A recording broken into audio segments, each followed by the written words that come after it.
Hey there, my name is Chef D Malfi and welcome to Plant-Based Made Easy. I'm really excited that you're here today because we're making some snacks today. One of my favorite snacks, we are going to be making all natural homemade chips. I'm a chip gal. I eat chips almost every single day and I try to make them natural and I try to make them fresh and homemade. And if I can't do that, then I opt in for the best, most organic, most clean version of chips that I can find. I love that crunchy texture, and for me, that is like the perfect snack attack. Having some chips, maybe a really hearty protein-rich dip. Something that would be delicious would be hummus and chips. I often do salsa, so I can get all that great antioxidant benefits from the tomatoes and the lycopene. And today we're actually gonna go into one of the most important and nutrient-dense foods on the planet. We're gonna make homemade garlic and rosemary beet chips. I absolutely love these. I actually never tried making beet chips until I developed this recipe and tested it a few times, and it's super versatile. So let's get started. The first thing we need, of course, is the mighty beet. Will you take a look at this? This is a huge beet, and I'm gonna use a ruby red beet today. There's lots of different colors and lots of different types. Generally speaking, in market, we can find these in the late fall through winter, but all over the United States, we can actually find these available in market all year round. Although they're really in season only a specific time, but because I live in California, they're available kind of all year round. For you and wherever you are finding us, if you're living somewhere else in the world, it might actually just be a seasonal vegetable for you. But the beet comes in lots of different colors. It comes in orange, yellow, purple, even like a pink, and it also comes in a variegated or a striped, like a candy stripe beet. Today, we're gonna use the traditional red beet though, all right? Now, the cool thing about beets is that you can eat the entire thing. I actually already ate the green part of it last night for dinner. We actually sauteed it with a little summer squash and had it over sprouted quinoa, and it was really yummy. But generally speaking, I wish that I still had it. There's this long stalk, and that is the beet green. You can eat that. And you can also juice the entire thing. You can actually put the greens and the bulb, the root, inside of a juicer and have a delicious fresh green juice and beet juice, which is like bright, bright, bright purple. So today we're gonna use this. You want a bunch of beets for this recipe, and you can use any color that you want. Now let's get this prepped. You wanna remove the beet greens, which you can see I've already done. The beet greens can be sometimes really long, like that long. And you wanna chop them up. You can actually saute them in olive oil and garlic. Really, really yummy. All right, so now we're gonna talk about and use the root. This is the beet root. The tail is going to be something that's not so easy to use in a chip. So I'm gonna just remove the tail, and you better believe I'm gonna save this tail and I'm gonna saute it later, and it's gonna be delicious. Or you can actually enjoy it raw, just like this. Yes, you can eat beets raw. You can actually shave them with a grater into salads and things like that. It's really great. It's very sweet too. All right, so I have my beetroot. I want to take the stem off as well. So the part where the beet greens were growing, I'm going to slice that. And I'm going to try to keep it whole. And what I'm going to do is I'm going to run it over a mandolin. So I have a really small, cute, kind of kid-friendly mandolin here. It comes in this this really cool like grating and slicing kit. It has like a small grate, a large grate. Oh, you can't see it. There we go. It has one of these. It's a guard, but I'm going to use the mandolin. This is a mandolin, friends. And if you've never used one, they're really a great tool for the kitchen. What it is it's a long plastic panel, usually, hopefully BPA free. It's very hard. And you can slide vegetables down this panel and it will hit the blade. You can see here's the blade here. If I were to like slide anything down the blade, what it's going to do is actually slice it very, very thin, like paper thin. And that's what we want. A traditional Japanese mandolin, which this is not. This is like just like an American kid version. I got this because I wanted to cook with some kids that I had in the studio with me a while back. A Japanese mandolin is a little bit bigger though, and you can actually change the thickness of the blade. This one you cannot. But let's get going. I'm gonna take my beet. I have some paper towels near. You're gonna need to keep wiping this down. I'll show you when we have slices. We're gonna wipe down the slices to make sure that they are super duper dry. All right, so I have my mandolin. You can see I'm gonna hold it just like this, and I'm gonna just slide my beet right down the blade. And what you end up with are these beautiful thin pieces. Do you see this? It's like perfect for a chip. So I'm gonna collect them. Now I'll do it right over the bowl. I'll collect them right over the bowl. And you wanna really take your time with this. Don't rush. The mandolin can be a very dangerous tool. So when you get it going, just kind of like let it glide over this blade. You see how I'm doing this? You can do this with any vegetable that you want, any root vegetable in particular. Sweet potatoes, carrots, rutabaga, turnip, radish, you name it. Anything that is a hard root vegetable, it will actually make a delicious chip. And be careful with this beet juice. Go slow so the beet juice doesn't kind of run all over your kitchen. It will stain. And you can use this guard here. I'm going to show you just for a second. This is the guard. It will like grab the beet and then you can actually use that. But I'm being really, really careful and I'm going really slow. All right, that's as far as I'm going to take it, okay? Beyond that, it gets a little bit dangerous and I'm going to save that for off camera. All right, I'm going to place the beet aside. I'm going to save the rest of that beet for salads. I'm going to grate it later into a beautiful salad. Now I'm going to take a paper towel. This step is really important. You actually want to dry your beets, but I'm going to get a gloves on my hands at this point because I don't want my hands to turn more purple than they already are. So really, really important that these are dry. These will get soggy in the oven when you start to cook them up, when you bake them, if you don't take the time to do this. And you can see it like, right? It will create a lot of this juice. It will dye anything it touches. All right, that's great. Just as dry as you can. Now let's season these up. This is really, really great. You can season this any different way that you want. Lots of different ways to season. I'm going to go with a little bit of avocado or olive oil, like a teaspoon, and that was a little bit more than a teaspoon. So let me grab another paper towel. Oopsie, my top fell off. There we go. There we go. I'm going to scoop up the remainder. You just want like 1 teaspoons of oil. It can be avocado or olive. It can even be coconut oil. That would be just fine. The next thing that we want are really any flavor agents. I think what I'm going to do is a little bit of chopped rosemary and a little bit of garlic. So I have some rosemary here. These are just the needles of the rosemary plant. I'm going to show you right above. You see that? Beautiful, right? I just took the large stems off and I'm going to place them onto my cutting board and then give them a mince.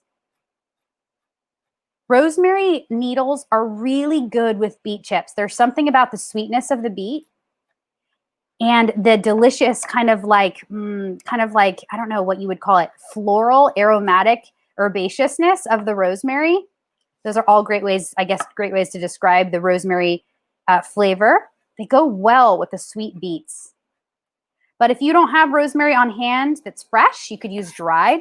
And then you can use any other herbs as well. I highly recommend the really tough herbs instead of the soft herbs. So think of things like rosemary, oregano, tarragon, things like this would be fantastic. Lemongrass, all of these kind of like really like more strong herbs that have lots more structure than the soft herbs.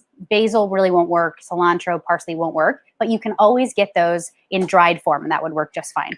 And then I want some garlic. I think I'm going to use 2 cloves of garlic for this.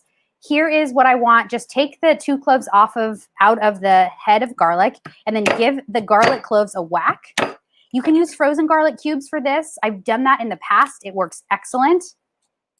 And then use a garlic press because we want to get this garlic really, really pressed, really, really minced fine.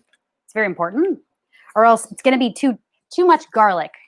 So I have a garlic press here. I'm going to throw my 2 cloves in, and then right over the bowl, I'm going to press this. If you guys have any questions along the way, I can see who's here. Let me know. If you have a little comment box or question box, put it in the comment box or question box. I'd love to hear from you. All right, so throw the garlic in. Okay, other ingredients that you could use, smoked salt, white pepper, black pepper, of course. You could also use an array of spices, which I've put down on my board here. I'm going to show you now. So I have some ground cinnamon. You could use ground cinnamon and sugar. This would be fantastic if you wanted something sweet, like a dessert like beet chip. You could use ground ginger here or fresh ginger. Either one of these would work really well with a little liquid aminos. All right. So instead of the olive oil, if you are whole food plant-based, this would be a fantastic version for you. All my whole food plant-based friends that are here, thank you. And then you can use a little onion salt separately if you wanted just a little onion salt and let's say some coconut oil. You could use coconut oil and dill. Dried dill is fantastic. You could use curry powder, of course. And you could use even the Japanese multi-purpose seasoning called furikake, which I absolutely love. This is sesame seeds, nori. It's really good. And then any like smoked salt. Look, this is from Trader Joe's. This is oaked smoked salt, which I got. This would be fantastic. If you can't find this, smoked paprika. And then if you wanted something like spicy nacho-y, how about taco seasoning mix? All right. So I've given you lots of options here. Make it your own. Enjoy it. They're all going to be slightly different and delicious. So I'm going to add a little bit of sea salt. That's my most favorite kind of salt for making any root vegetable chips is the sea salt. The kosher salt and the Malden seems to be a little too coarse. And then a little black pepper, which I'm going to just freshly grind here. Cracked black pepper is like so delicious. Nothing like it. Really important to have fresh. I don't want to pre-grind my black pepper. And then I'm going to save the rosemary for garnishing. So let me get this out of the way. What I need right now is a Silpatter parchment lined baking sheet, which I have here.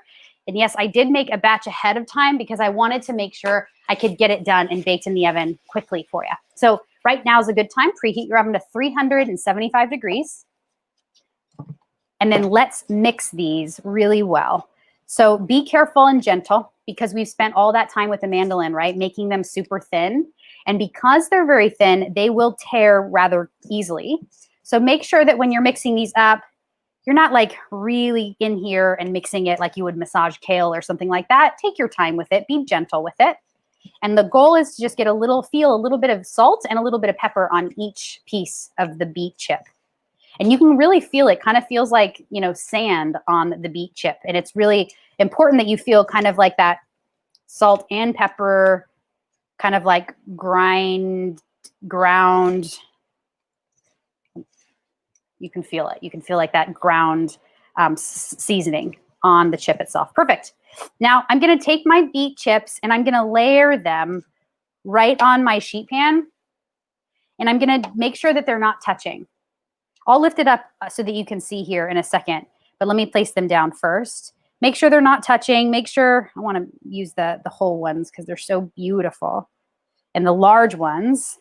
And this is probably going to take a couple different sheet trays because you probably can't cook them all together at once on the sheet tray unless you have a very big oven and a very big sheet tray. But this, I'm going to use my toaster oven sheet tray, so I'm only going to be able to bake a couple at a time. But here's what they look like. Let's do the overhead. Yeah, there we go. Cool, right? And you can see there's space in between. Nothing is overlapping. I might like separate those a little bit. Really important. Now I'm going to place these in the oven. This is going to go 375 degrees. And I also have, oops, I forgot the rosemary. I'm going to do the rosemary too before we don't forget. Little rosemary on each. Rosemary is now on. Let's do the overhead cam. Now you can see, sprinkled it with a little. This goes right in. And I did prepare a tray ready for the oven just before. You can see this one's a little bit bigger and this is ready to go. All right, so now I'm gonna just make sure that they're in the oven for about 20 minutes. And halfway through, I'm going to stop it and I'm going to just turn the tray. And if you're feeling motivated, you can actually even flip the beet chip itself. But be careful with that because if you try to do that, it might actually fall apart and tear. So just kind of check. If it feels like crispy enough, go ahead and do it. If it's still soft, don't do that. Just leave it and just change the direction of the sheet tray in the oven, like by changing the direction, right? Just kind of whatever was on the back goes in the front, whatever's in the front goes in the back. That's it, simple. All right, so I brought out the big gun for you today. I'm gonna show you a couple infographics on the health benefits of beets, just so you know what's up. All right, the first thing that I want to show you I thought was really, really cool. This is all about a couple of really important and simple benefits of the beet. Here's 4 health benefits of the beetroot, okay? We won't go through every single bit, but let me just kind of run through the most important ones. First of all, I want to show you, okay, can I zoom? I think I can. I think I can. There we go. There we go. First of all, I just want to show you what the beet greens look like. This is a beautiful photo of the beet greens. Do you see that it has a long pink stem? And then from that stem, you have this beautiful green, light green leaf with these beautiful purple and red veins in the leaf. These beet greens are known to be some of the most powerful of the dark leafy green vegetables. Even though they aren't super dark, they are very, very good for you, all right? So like I said before, you can actually juice and enjoy raw or cooked, both the beet greens, the tops, and the beetroot, the bottom. Really healthy, all right? The first thing that this does when you enjoy beets is it aids in the detox process of the body. And I love this photo. It shows you of the juices. One of the best juices that we can have is beet juice. Now, it's really, really good for cleansing the body and detoxing the body of harmful chemicals. And it really will help to detox all of the chemicals that you've been exposed to over many years, not just, as of the last few days. It can be like a real holistic, entire body detox and cleanse. I don't have a juicer myself, but anytime I do get fresh juice from a cafe or restaurant, I try to do beet juice. And I love beet and apple. That's really, really yummy because it's not so intense from the beet. You also get that sweetness from the apple. All right, the next thing is it increases stamina. I loved reading this a lot. It increases the blood flow and the nitrates that actually decrease oxygen uptake so that you can exercise longer and gain more stamina. That was really cool to read. And I don't know if you've experienced this, but test this on yourself. Have a salad with beets on it. Have a beet juice. Enjoy some raw grated beets on top of any dish, and then try to exercise the next day. Do a normal exercise that you normally would, and just kind of take note. Do you feel like you have more stamina? Do you have more energy? Can you actually exercise longer? That would be a great little, really cool, just a fun experiment.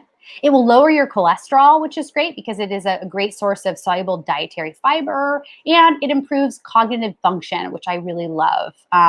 This is really good. This is going to help us feel more alert, awake. It's going to help us concentrate. It's going to bring oxygen to our vital organs, especially to our brain. So I love this. This was really cool. I'll show you again just from the top. Beautiful, right? I love this photo of the beetroot too with the greens. And now the other infographic that I wanted to show you was kind of really important. It was all about eating the rainbow. And one of the things that we talk about a lot is what is eating the rainbow. As you guys might not know, I have a rainbow in my studio. Do you see that? The reason I have a rainbow in my studio is because I love talking about the benefits of eating the rainbow. It's really important for our health.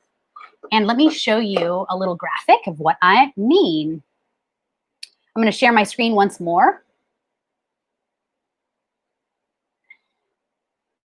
Here it is. Can you see this? Yes. All right. I'm going to zoom in here. And this comes from St. Luke's Health, a program from the St. Luke's Hospital. It's all about advocating for eating the rainbow. And this is really, really fun kind of visual. So I love the rainbow. It's really, there we go. I'm going to make it really big. It's really an important thing for us to eat all the different colors of the rainbow. And I'm going to go through them. The reason being is because colorful foods have phytonutrients.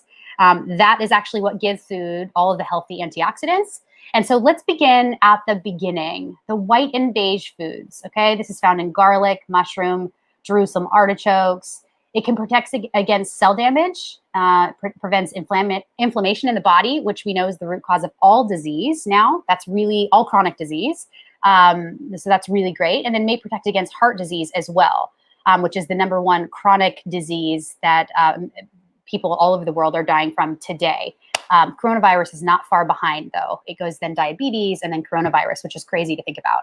And these white and beige foods, the phytonutrient in it is the anthocyanin. And this is the really important, big kind of scientific word, but we don't need to remember that. We just need to remember the color. So these are white and beige foods. The next is the lycopene, the red foods. We've heard about lycopene. A lot of people talk about it in the form of tomatoes, and that's the first thing that's mentioned here. It's found in tomatoes, watermelon, grapefruit. It protects against cell damage. It can prevent certain cancers, and then again, protect against heart disease. You're going to see the heart mentioned a lot here. And that's lycopene, that's the phytonutrient. The next are orange and yellow foods. These are the carotenoids, and these are found in orange bell peppers. That's why they're the most healthy for us. Of all the colors of peppers, sweet potatoes, and then many types of squash, like spaghetti squash, butternut squash, delicious delicata squash where you can actually eat the outside, which is like, you'll see me make it in October or November when it becomes in season. This promotes the hormone production in our body. The orange and yellow foods also promotes our eye health. We all know that as it relates to carrots, right? We were always told as kids, eat carrots because it's good for our eyes. And it may prevent heart attacks. There's the heart again, always mentioned. The colorful foods always help the most important vital organ in our body, which happens to be the heart. Next, we have our green foods, all right? The phytonutrients in green foods is chlorophyll, one of the most common phytonutrients I think mentioned. This is found in broccoli, Brussels sprouts, broccoli sprouts, spinach, chard, collard greens, broccolini, rapini, kale, red kale, green kale, lacinato kale, all of these, right? It may prevent colon cancer. It may help wounds heal fast, really fast. I'm talking, if you have a cut on your hand or anywhere on your body for that matter, have yourself some green vegetables throughout the week. That cut will be gone in no time. And then it may increase energy levels. And then last, but certainly not least, what we're enjoying today are our blue and purple delicious beets here. That is the category that we're talking about. These are found in beets, of course, blueberries, eggplant, yummy, yummy. The potential benefits are preventing breast cancer, preventing inflammation in the body, yet again, and then may improve cholesterol levels. And these phytonutrients are called anthocyanins. Really cool stuff. I just wanted to share this with you because I love talking about eating the rainbow. And this has been a question that's come up again and again. So there you have it. Really kind of cool, right? All right, well, if you have any questions, I'm here to answer them. And if not, I actually want to show you what these complete, delicious beet chips look like. I made a batch before so that we wouldn't have to delay. Here is a plate of beet chips. I'll do an overhead cam. Yeah, look at these. And I'll show you really up top. They get nice and shriveled. They also get nice and crispy. And because I used a little bit of oil on these, they're kind of glistening. You can see that the rosemary stays nice and green. You know, it hasn't gotten, it's a little bit greenish brown, but it's not completely brown or burnt. It's really great. These also are fantastic when you mix up the yellow and the red. And they're great with any of the flavors that I've mentioned. So I think now I have to give it a little try. Here we go. Oh, man.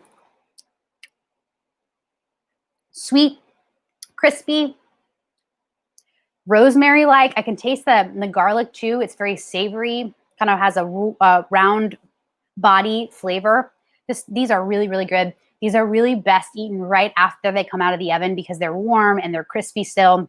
Although if you can't finish them all, you can actually keep them in a glass container or jar and make sure they're really cool before you store them. These are fantastic. And then try them with any of your favorite dips like guacamole for healthy fats, hummus for extra protein. Anything like this would be fantastic.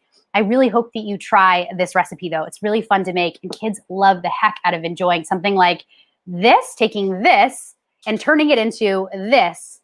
Kind of cool. All right, guys. Well, thank you so much for being here. I'm really excited to wrap up the week with you tomorrow. We're going to be finishing Friday, of course, with a sweet treat because Fridays we always do desserts. I'm making almond thumbprint cookies. These are so delicious, really easy to do. I'll show you just how easy it is to make them. If you really want the recipes that I'm showcasing, then please download the August 2020 cookbook. This is Plant-Based Made Easy. I do write a cookbook every single month.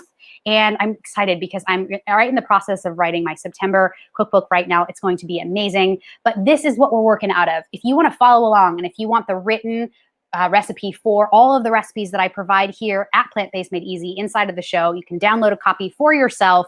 And it's a wonderful companion cookbook. And I promise you are going to use this over and over again. It also comes with a grocery list so that I don't leave you hanging. You know exactly what to buy in market or get delivered to your house so you can follow along with me and have everything ready to go. Thank you so much. I appreciate you so much. Have a wonderful rest of your day. Please come back tomorrow and I'll see you then. Ciao for now. Bye.